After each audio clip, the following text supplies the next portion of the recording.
Hello, my name is Stephanie Fongheiser. I will be playing Jane Bennett in this production of Pride and Prejudice. I guess my Jane Austen credentials are that I was accepted to a master's in Jane Austen at the University of Southampton before I started acting in Chicago. So I'm a huge nerd for Jane Austen, basically. Yeah, and I'm here with our playwright. Hi, I'm Melissa Leilani Larson. I am a playwright and a screenwriter. I wrote this adaptation of Pride and Prejudice. So, ta-da! I am an amateur Jane Austen. I don't even know how to say the word scholar. It scares me. I am a fan of Jane Austen. I love her work, and I'm a dramatist, and so I've tried to, it's become a goal now to adapt all of her novels to the stage. That's something I would like to do before I keel over. So, and this is number 2. Pride and Prejudice is the second one that I've done. Wait, so what was the first adaptation? I wasn't aware. So the first adaptation is my personal favorite in the Austen canon, and that is Persuasion. Okay. And I think it's my favorite because the urgency in it, I feel, is different than in the others. I think that there's, and I actually got into a really long conversation with a friend on Twitter about this the other day, where, you know, people just kind of plop Jane in the romance category. And sometimes I think that's a little disingenuous, because I think there's a lot more going on than just romance. And that's kind of the reason that I love her stuff, is there's a really strong level of human relatability. There's a lot of humanity in there. And Persuasion for me is the one of her novels that I feel is very, very, you don't know how it's going to end. I think part of what we love about Pride and Prejudice is there's an expectation for the ending, and how are we going to get there? Right. And is it still going to be honest, and is it still going to be earned? And Persuasion is different in that it's kind of like, oh, I don't know if this is going to end the way I want it to, but I still can't put it down. Mm-hmm. And so I adapted that for the stage, also because I think it's a little lesser known. It's the last novel that Jane wrote before she died, that was complete.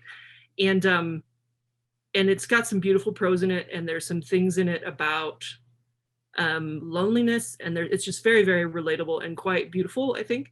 And I could see it on stage really, really well. And as a result of that adaptation, I was asked to write this adaptation. The scary thing about Pride and Prejudice is that people love it. I didn't want to touch it with a 10-foot pole. It was not the one that I wanted to do. But then someone says, you know, BYU says, hey, we want to do an adaptation of Pride and Prejudice, and will you write it? And I say, yeah, no. Yes, okay. And I'm really glad that I did. But at first it was just kind of scary, because when you're trying to adapt something that is so beloved, you are going to upset people, because everyone's got a thing in their head about what it should look like. You know, I've sat next to people at the intermission who've left because it's not like the movie. And I go, are you serious? Yeah. And I just go, well, it can't be like the movie. Number one, it's not supposed to be. And number 2, it's not supposed to be. And also, which movie? There are like right.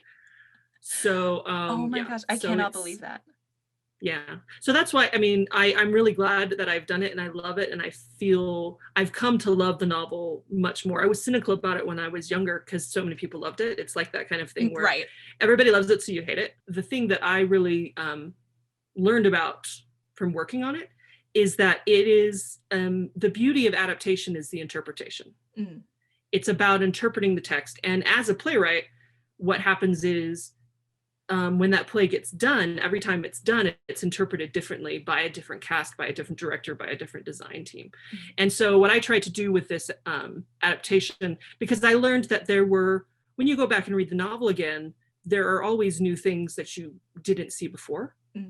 And I learned that there's so much more going on in this book than just Lizzie and Darcy. Right. So much more. It was really important to me to bring out some of those other stories. And I feel like this play does that. That's my hope. These are my fingers, they're crossed. What are you bringing to the table that hasn't happened in previous versions of either the movie or the play? What does this play have to offer that other plays don't have? And I think that there's a lot in the book, because you don't have time, and the book is so big.